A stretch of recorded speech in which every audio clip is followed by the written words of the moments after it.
Hi hello friends, welcome back to Lone Wolf. நேற்றுக்கு part 1 பார்த்தோம். இன்றைக்கி ஸ்ட்ரைட்டாக பார்ட் 2க்கு போயிடலாம். ஸோ போலீஸ் இப்போ என்ன பண்ணுறாங்க, நஜ்மா அண்ட் அவங்களுடைய ஃப்ரெண்ட் மீனாட்சி ரெண்டு பேரையும் ஸ்டேஷனுக்கு கூப்பிட்டு அவங்கக்கிட்ட இன்வெஸ்டிகேட் பண்ணுறாங்க. அவங்கக்கிட்ட கேட்குறாங்க, இந்த மாதிரி இந்த ரெண்டு பேருக்கு இந்த சுமித் அண்ட் அவங்களுடைய அண்ணன் ரெண்டு பேருடைய நேம்ஸும் சொல்லி இவங்க தெரியுமா அப்படின்னு கேட்குறாங்க. ரெண்டு பேருக்குமே அந்த பர்சன் யாருன்னே தெரியல. சரி, சுமித் அவங்க அண்ணனுடைய ஃப்ரெண்ட், அதாவது கார் கொடுத்தாரு இல்லையா, அவருடைய நேம் சுரேஷ் உங்களுக்கு தெரியுமா அப்படின்னு கேட்குறாங்க. சுரேஷ்ன்றவங்களும் யாருன்னே தெரியல அப்படின்னு சொல்கிறாங்க. அவங்க சொல்கிறது உண்மைதான். ஏன்னா அவங்களுடைய ஃபோன் ரெக்கார்ட்ஸும் போலீஸ் செக் பண்ணுறாங்க. எந்த கான்டாக்டும் இல்லை இந்த ரெண்டு லேடிஸ் கிட்டேருந்து, அந்த இவங்க சொன்ன இந்த 3 பேருக்கு உடையும். ஓகே, அது ஒரு பக்கம். ஸோ இப்போ நெக்ஸ்ட் என்ன பண்ணுறாங்க, சுமித் வீட்டுக்கு வெளியில் மஃப்டியில் போலீஸ் போடுறாங்க. ஏன்னா நேற்றுக்கு ராத்திரி ரெண்டு பேரும் போயிட்டு அவங்க ஒய்ஃப் கிட்ட சொல்லியிருக்காங்க, இந்த மாதிரி நாங்கள் வெளியில் போயிட்டு வரோம், அது வரைக்கும் யார்கிட்டையும் எதுவும் சொல்லிக்காது அப்படின்னு. வேறஸ் நெக்ஸ்ட் டே ஆஃப்டர்நூன் ஆகிடுச்சு, ஈவினிங் ஆகிடுச்சு, இப்போ வரைக்கும் ரிட்டர்ன் வரல. அண்ட் அந்த லேடி சுமித்துடைய அண்ணியுடைய அப்பா அம்மா வெளியில் இருக்காங்க, அதாவது சிட்டியோட வெளியில் ஒரு சின்ன டவுனில் இருக்காங்க. அந்த ஊருக்கு இந்த ரெண்டு பேரும் தப்பிச்சு போயிருக்காங்களா, அதாவது சுமித்தும் அவங்களுடைய அண்ணனும் அங்கே போயிருக்காங்களா இந்த மாதிரி போலீஸ்கிட்டேருந்து தப்பிச்சு அங்கே இருக்கிறதுக்கு அப்படின்னு பார்க்குறாங்க. அந்த ஒரு பாசிபிலிட்டியும் க்ராஸ் வெரிஃபை பண்ணுறாங்க. அந்த ஊருக்கும் அவங்க போகல. சரி, இப்போ நெக்ஸ்ட்டு என்ன ஆகும் அப்படின்னு பார்த்தீங்கன்னா, போலீஸ் அவங்களுடைய இன்ஃபார்மர்ஸ் கிட்ட சொல்லி சிட்டிக்கு வெளியில் இருக்கிற எல்லா லாட்ஜ்லையும் இன்வெஸ்டிகேட் பண்ண சொல்கிறாங்க. இந்த ரெண்டு பேருடைய ஃபோட்டோகிராஃப்ஸும் கொடுத்து, இவங்க லாட்ஜில் ஏதாச்சும் ரூம் எடுத்திருக்காங்களா, இல்லை அங்கே யாருக்கும் தெரியாமல் தங்கியிருக்காங்களா அப்படின்னு. ஸோ இன்ஃபார்மர்ஸ் அவங்களுடைய சர்க்கிளில் இன்வெஸ்டிகேட் பண்ண ஆரம்பித்து ஒரு சின்ன க்ளூ அவங்களுக்கு கிடைக்கிது. ஒரு லாட்ஜில் இருக்காங்க. 3 days ஆகிடுது. 3 daysக்கு அப்புறமா தான் போலீஸ்க்கு இன்ஃபர்மேஷன் வருது, இந்த மாதிரி ஒரு லாட்ஜில் ரெண்டு பேரும் பதுங்கியிருக்காங்க, யார்கிட்டையும் சொல்லிக்கல, சாப்பிடக்கூட வெளியில் போகிறதில்ல. லாட்ஜில் இருக்கிற அந்த பையன்கிட்ட சொல்லி வெளியிலேருந்து சாப்பாடெலாம் வாங்கி ஆர்டர் பண்ணி சாப்பிட்றாங்க அப்படின்னு. இமீடியட்டாக போலீஸ் அந்த லாட்ஜுக்கு போயிட்டு அந்த ரெண்டு பேரையும் கஸ்டடியில் எடுத்துக்கிறாங்க. இப்போ அவங்கக்கிட்ட உண்மையை கேட்குறாங்க, எதுக்கு இந்த மாதிரி லாட்ஜில் வந்து ஒளிஞ்சிருக்கீங்க, என்ன விஷயம், உங்களுக்கும் அந்த மர்டருக்கும் என்ன சம்மந்தம்னு. இப்போது அந்த ரெண்டு பேரும் வாய் திறந்து உண்மையை பேச ஆரம்பிக்கிறாங்க. ஸோ போலீஸ் இப்போது அண்ணன் தம்பி ரெண்டு பேரையும் கஸ்டடியில் எடுத்துக்கிறாங்க. எடுத்துகிட்டு ஃபஸ்ட்டு சுமித் கிட்ட கேட்குறாங்க, உனக்கும் நவீத்க்கும் எப்படி பழக்கம் அப்படின்னு. ஸோ சுமித் ஆன்சர் பண்ணுறாரு, ஒரு 1 yearக்கு முன்னாடி ஒரு ஒயின் ஷாப்பில் நவீதை மீட் பண்ணதாக சுமித் சொல்கிறாரு. நவீத் ரொம்ப கஷ்டத்தில் இருக்கேன், இந்த மாதிரி எனக்கு வேலை வாங்கி கொடு அப்படின்னு ரொம்ப சுமித்தை ரிக்வெஸ்ட் பண்ணதாக அவர் சொல்கிறாரு. அதனால் அவர் வேலை செய்கிற அந்த ஐஸ் ஃபேக்ட்ரியிலேயே நவீத்துக்கும் வேலை வாங்கி கொடுத்துருக்காரு. நவீதோட பர்சனல் லைஃப் பற்றி கேட்கும்போது அவர் சொல்லியிருக்காரு, அவருக்கு கல்யாணம் ஆகிருந்திருக்கு, பட் ஒய்ஃப் வந்து இப்போ வேறு ஒருத்தங்க கூட ஓடி போயிட்டதாக அவர் போய் சொல்லியிருக்காரு. அண்ட் அவருடைய பேரண்ட்ஸ் பற்றி கேட்டதுக்கு, அவங்க பேரண்ட்ஸ் வந்து ஊரில் இருக்காங்க, ஊருக்கு ரிட்டர்ன் போகிறதுக்கு நான் விரும்பலை, இங்கேருந்து ஒரு நல்ல வேலை தேடி என்னோடய லைஃப்பை நான் அமைச்சிக்கணும் அப்படின்னு இருக்கேன் அப்படின்னு சொல்கிறாரு. அண்ட் அவருக்கு தங்குறதுக்கும் இடம் இல்லை. ஸோ சுமித் தான் அதுவும் அரேஞ்ச் பண்ணி கொடுக்குறாரு. சின்னதாக ஒரு 1 bedroom இருக்கிற மாதிரி ஒரு வீடு, அதையும் ஒரு ஹவுஸ் ஓனர்கிட்ட பேசி இவருக்கு அந்த வீடை ரெண்ட்டுக்கு வாங்கி கொடுக்குறாரு. அண்ட் இது மட்டும் இல்லாமல் டெய்லி நைட் டின்னருக்கு எங்கள் வீட்டுக்கே வந்துரு அப்படின்னு சுமித் வந்து நவீத் கிட்ட சொல்லியிருக்காரு.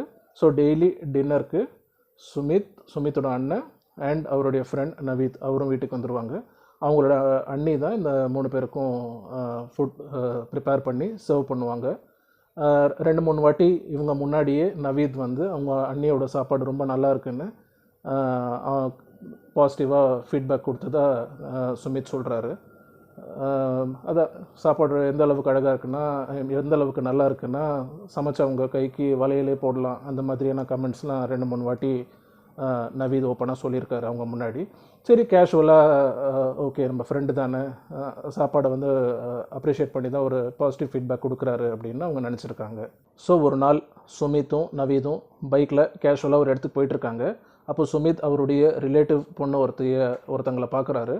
ஸோ அந்த இடத்துல வண்டியை நிறுத்திட்டு அந்த பொண்ணுக்கிட்ட ஒரு 2 வார்த்தை பேசிட்டு கிளம்பியிருக்காரு. இம்மீடியட்டாக நவீத், யார் அந்த பொண்ணு, உனக்கு அந்த பொண்ணு எப்படி தெரியும்னு ரொம்ப அந்த பொண்ணை பற்றி விசாரிக்க ஆரம்பிச்சிருக்காரு. ஸோ சுமித்க்கு அது கொஞ்சம் பிடிக்கல. அண்ட் அகெயின் ஒரு டீ கடையில் உட்காந்து டீ குடிச்சிட்டு இருக்கும்போது தனக்கு தெரிஞ்ச கலீகோடைய ஒய்ஃபை பார்க்குறாங்க. ஸோ அந்த லேடியை பற்றியும் வந்து சுமித் கிட்ட நவீத் ரொம்ப விசாரிக்கிறாரு. அந்த லேடி உனக்கு தெரியுமா, நம்ம கூட ஒர்க் பண்ணுற அந்த பர்சனுடைய ஒய்ஃப் தானே அவங்க, அப்படி இப்படின்ட்டு ரொம்ப அந்த லேடியை பற்றி கேட்க ஆரம்பிக்கிறாங்க. So again Sumit is getting uncomfortable. நவீதோட கேரக்டர் கொஞ்சம் கொஞ்சம் அப்போ தான் அவருக்கு புரிய ஆரம்பிக்குது. இத்தனை நாளாக இவர் இப்படி இல்லையே, பட் இப்போ ஏன் சடனாக இந்த மாதிரிலாம் பண்ணுறாரு அப்படின்னு. இன்னொரு நாள் அவரும் நவீதும் பைக்கில் போயிட்டு இருக்கும்போது சுமித் அவருடைய ஃப்ரெண்டை மீட் பண்ணுறாரு ரோட்டில். அவர் இமீடியட்டாக நவீதை பார்த்துட்டு ஒரு மாதிரி அன்கம்ஃபர்டபுளாக ஃபீல் பண்ணுறாரு. சுமித் கிட்ட அப்புறம் பேசுகிறேன்னு சொல்லிவிட்டு அவர் கிளம்பி போய்ட்டுறாரு. ஸோ சுமித் அதை நோட் பண்ணிவிட்டு சம்திங் இஸ் ராங் அப்படின்னு ரியலைஸ் பண்ணுறாரு. ஸோ நவீதை அவருடைய வீட்டில் விட்டுட்டு மறுபடியும் அதே ஃப்ரெண்டோட வீட்டுக்கு போகிறாரு. சுமித் போயிட்டு கேட்குறாரு, என்ன விஷயம், ஏன் என்னை பார்த்தோன்னே ஒரு மாதிரி அன்கம்ஃபர்டபுளாக நீ நடந்துக்கிற அப்படின்னு. ஸோ அந்த பர்சன் சொல்கிறாரு, உன் கூட உட்காந்துருந்தானே அந்த பர்சன் யாருன்னு உனக்கு தெரியுமா அப்படின்னு. தெரியுமே, என் ஃப்ரெண்டு தான், என் கூட தான் என் கம்பெனியில் ஒர்க் பண்ணுறாங்க அப்படின்னு அவர் சொல்கிறாரு. அந்த பர்சன் ஒரு ரேபிஸ்ட். 12 இயர்ஸ்க்கு முன்னாடி அவர் ரேப்காக 7 இயர்ஸ் ஜெயிலுக்கு போயிருக்காரு. அதுக்கப்புறமா 3-4 வருஷம் எங்கே இருந்தான்னு தெரியல. இப்போ நீ உன்னோட ஃப்ரெண்டுன்னு சொல்கிற. நம்ம ஏரியாவில் இருக்கிற எல்லாருக்குமே இதை பற்றி தெரியும். அந்த பொண்ணும் மீனாட்சின்ற பொண்ணு அந்த விக்டிமும் அந்த ஏரியாவில் இருந்தவங்க போல இருக்கு முன்னாடி. ஸோ ஏரியாவில் இருக்கிற எல்லாருக்கும் தெரியும், உனக்கு எப்படி தெரியாமல் போச்சு, அந்த பர்சனோட கேர்ஃபுல்லாக இரு அப்படின்னு சொல்லிட்டு வார்ன் பண்ணிவிட்டு அவங்களுடைய ஃப்ரெண்ட் போய்ட்றாரு. ஸோ இப்போ தான் சுமித்க்கு எல்லா விஷயமும் தெரியுது. சுமித் இமீடியட்டாக அவருடைய அண்ணன்கிட்ட எல்லா விஷயத்தையும் ஓப்பனாக சொல்கிறாரு. அவரோட அண்ணன், நீ என்ன பண்ணுறியோ எனக்கு தெரியாது, இமீடியட்டாக இந்த நவீதுங்கிற பர்சனுடைய ஃப்ரெண்ட்ஷிப்பை கட் பண்ணிவிடு, அவங்க கூட பழகாது அப்படின்னு சொல்லிடுறாங்க. ஸோ ஃப்ரம் தென் சுமித் நவீதோட டிஸ்டன்ஸ் மெயின்டைன் பண்ண ஆரம்பிச்சிடுறாரு. இன்ஃபேக்ட் ஒரு நாள் டின்னருக்கு நவீதை கூப்பிடல. நவீத் ஆஸ் யூஷுவல் அவரோட வீட்டுக்கு வந்துடுறாரு. கதவை தட்டுறாரு. சுமித் கதவை ஓப்பன் பண்ணிவிட்டு, இனிமேல் என் வீட்டுக்கெலாம் வராத, உனக்கு எனக்கு எந்த சம்மந்தமும் இல்லை, இங்கேருந்து போயிடு அப்படின்னு சொல்லிவிட்டு அவரை விரட்டிடுறாரு. இது ஒரு இன்ஸ்டன்ஸ். அப்புறமா நெக்ஸ்ட் டே என்ன ஆகுது, மார்க்கெட்டில் சுமித்தோடைய அண்ணி சில வெஜிடபிள்ஸ் ஃப்ரூட்ஸ்லாம் வாங்கிட்டு இருக்காங்க. அந்த இடத்துல நவீத் எதர்ச்சியாக வந்திருக்காரு. ஸோ உங்கள் கையில் நிறைய லோடு இருக்குது, வெஜிடபிள்ஸ் ஃப்ரூட்ஸ்லாம் இருக்குது, வாங்க நான் ஹெல்ப் பண்ணுறேன்னு சொல்லிவிட்டு அவங்கக்கிட்ட அதெல்லாம் வாங்கிட்டு அவங்க கூட வீட்டுக்கு நடக்கிறாரு. அந்த வெஜிடபிள்ஸ்லாம் கொண்டு போய் வீட்டில் வச்சிடலாம் அப்படின்னு. இது சுமித் தூரத்துலேருந்து நோட் பண்ணுறாரு. அவர் அந்த மூமெண்ட் வீட்டுக்குள்ளே போயிட்டு அவங்க எல்லா வெஜிடபிள்ஸ் வச்ச உடனே பின்னாடியே சுமித் இந்த நவீதை வீட்டை விட்டு வெளியில் கூட்டிகிட்டு போய், உங்ககிட்ட நான் ஏற்கனவே சொல்லியிருந்தேன், எங்கள் கூட பழகாத, எங்கள் வீட்டுக்கு வராத, எங்கள் வீட்டு லேடிஸோட தூரமாக இருன்னு, பட் நீ மறுபடியும் இதே தப்பை பண்ணிகிட்ருக்க, இன்னொரு வாட்டி இப்படி நடந்துக்காது அப்படின்னு சொல்லிட்டு ஸ்ட்ரிக்டாக அவரை வார்ன் பண்ணி அனுப்பிடுறாங்க. அண்ட் அகெயின் இந்த விஷயத்த அன்றைக்கி ஈவினிங்கே அவருடைய அண்ணன்கிட்ட சுமித் சொல்கிறாரு. ஸோ சுமித்தும் அவங்களோட அண்ணனும் யோசிக்கிறாங்க, இந்த பர்சனை நம்ம இப்படியே விட்டுட்டு இருந்தால் நம்ம வீட்லேயும் ஒரு லேடி இருக்காங்க, ஸோ சான்ஸ் பார்த்து இந்த பர்சன் தப்பாக நடக்கிறதுக்கு வாய்ப்புகள் அதிகம், நம்ம தான் இப்போ ஏதாச்சும் பண்ணணும் அப்படின்னு சொல்லிட்டு இமீடியட்டாக சுமித்தோட அண்ணன் போயிட்டு அவங்க ஒய்ஃப் கிட்ட, மறுநாள் காலையில் பஸ்ஸை பிடிச்சி நீ சொந்த ஊருக்கு போயிடு, எனக்கும் என் தம்பிக்கும் ஒரு வேலை இருக்குது, அது 2 நாள் ஆகலாம் 4 நாள் ஆகலாம், நாங்கள் ஊரை விட்டு வெளியில் போகிறோம், நாங்கள் வந்துட்டு அப்புறமா ரிட்டர்ன் சொல்கிறோம், அப்போ நீ வந்தால் போதும் அப்படின்னு சொல்கிறாங்க. அவங்க ஒய்ஃப்க்கு இமீடியட்டாக என்ன விஷயம்னே புரியல.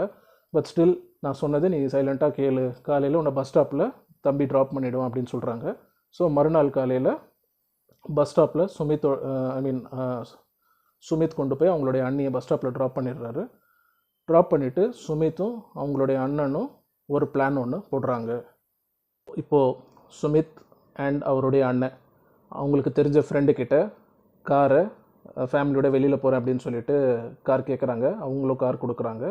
இந்த சேம் டே நைட் ஒரு 11 o'clock 12 o'clock மேலே போயிட்டு இந்த நவீதோடைய வீட்டு கதவை தட்டுறாங்க. நவீத் டோர் ஓப்பன் பண்ணுறாரு. சுமித் அவருடைய அண்ணன் 2 பேருமே வீட்டுக்குள்ளே போகிறாங்க.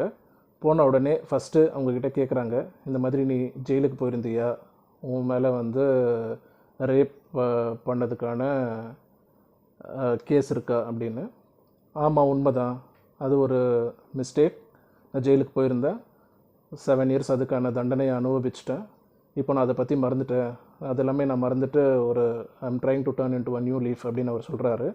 பட் அவங்க மறுபடியும் சொல்கிறாங்க, எப்படி ஒன்று நாங்கள் நம்புறது, இப்போ கூட நீ லேடிஸ் விஷயத்தில் ரொம்ப வீக்காக தான் இருக்குது, இன்ஃபேக்ட் எங்கள் வீட்லேயே நான் அவ்வளோ சொல்லியும் எங்கள் அண்ணிக்கிட்ட நீ இன்னும் க்ளோஸாக பழகிறதுக்கான சான்சஸ் தான் தேடிக்கிட்டு இருக்கு அப்படின்னு.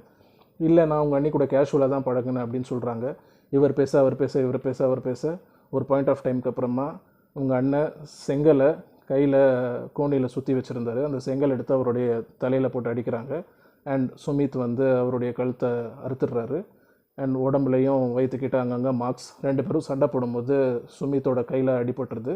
பட் அதுக்கப்புறமாவும் அண்ணன் தம்பி 2 பேரும் சேர்ந்து அந்த நவீதுன்ற ஆளை பிடிச்சி கொலை பண்ணிடுறாங்க அங்கே. அண்ட் ஃப்ரம் தேர் கோணியில் அவரை போட்டு கட்டி ரூம் எல்லாம் சுத்தமாக க்ளீன் பண்ணி எந்த விதமான பிளட் ஸ்டெயின்ஸும் இல்லாமல் பார்த்துக்கிட்டு ரூமை லாக் பண்ணிவிட்டு அவரை எடுத்துகிட்டு போய் டிக்கியில் போட்டிருக்காங்க. போட்டுட்டு கார் எடுத்துகிட்டு அங்கேருந்து கிளம்பியிருக்காங்க. கிளம்பி ஒரு அப்பார்ட்மெண்ட்டுக்கு முன்னாடி இருக்கிற ஒரு பெரிய குப்பை தொட்டியில் ஏர்லி மார்னிங் ஹவர்ஸ் ஒரு 3 o'clock 4 o'clock அவருடைய பாடியை டம்ப் பண்ணிவிட்டு அங்கேருந்து கிளம்பியிருக்காங்க. ஸோ அதுக்கப்புறமா என்ன ஆச்சுன்னுங்கிறது நமக்கு தெரியும். ஸோ போலீஸ் அவங்கக்கிட்ட கேட்குறாங்க, சுமித் கிட்ட, இப்போது அவர் மேலே எந்த கேஸும் கிடையாது, இந்த நவீதுன்ற ஆள் மேலே. ஜெயிலேருந்து வந்துட்டு லேடிஸ் விஷயத்தில் கொஞ்சம் வீக்காக இருந்திருக்காரு, பட் எந்த தப்பும் அவர் பண்ணலை. இதை ஒரு ரீசனாக சொல்லி எதனால் நீங்கள் வந்து அவரை மர்டர் பண்ணீங்க அப்படின்னு சுமித் மறுபடியும் சொல்கிறாரு. இல்லை, எங்கள் வீட்டு லேடிஸ்கிட்ட எங்கள் அண்ணிக்கிட்ட அவர் தப்பாக நடந்துக்க முயற்சி பண்ணார், சான்ஸ் கிடச்சா அவர் தப்பாக நடந்துப்பார் அப்படின்னு. அவர் பார்க்குற பார்வையே சரியில்லை லேடிஸு அப்படின்னு. இமீடியட்டாக அந்த போலீஸ் சொல்லியிருக்காரு, லேடிஸை பார்க்குற பார்வை சரியில்லைன்ட்டுலாம் நம்ம பிடிச்சி ஜெயிலில் போட ஆரம்பித்தா நம்ம ஊரில் ஜெயிலுங்களே பத்தாது. ஏன்னா அந்த அளவுக்கு இது ஒரு சாதாரண விஷயமாக நான் இன்றைக்கி நடந்துக்கிட்டு இருக்கு.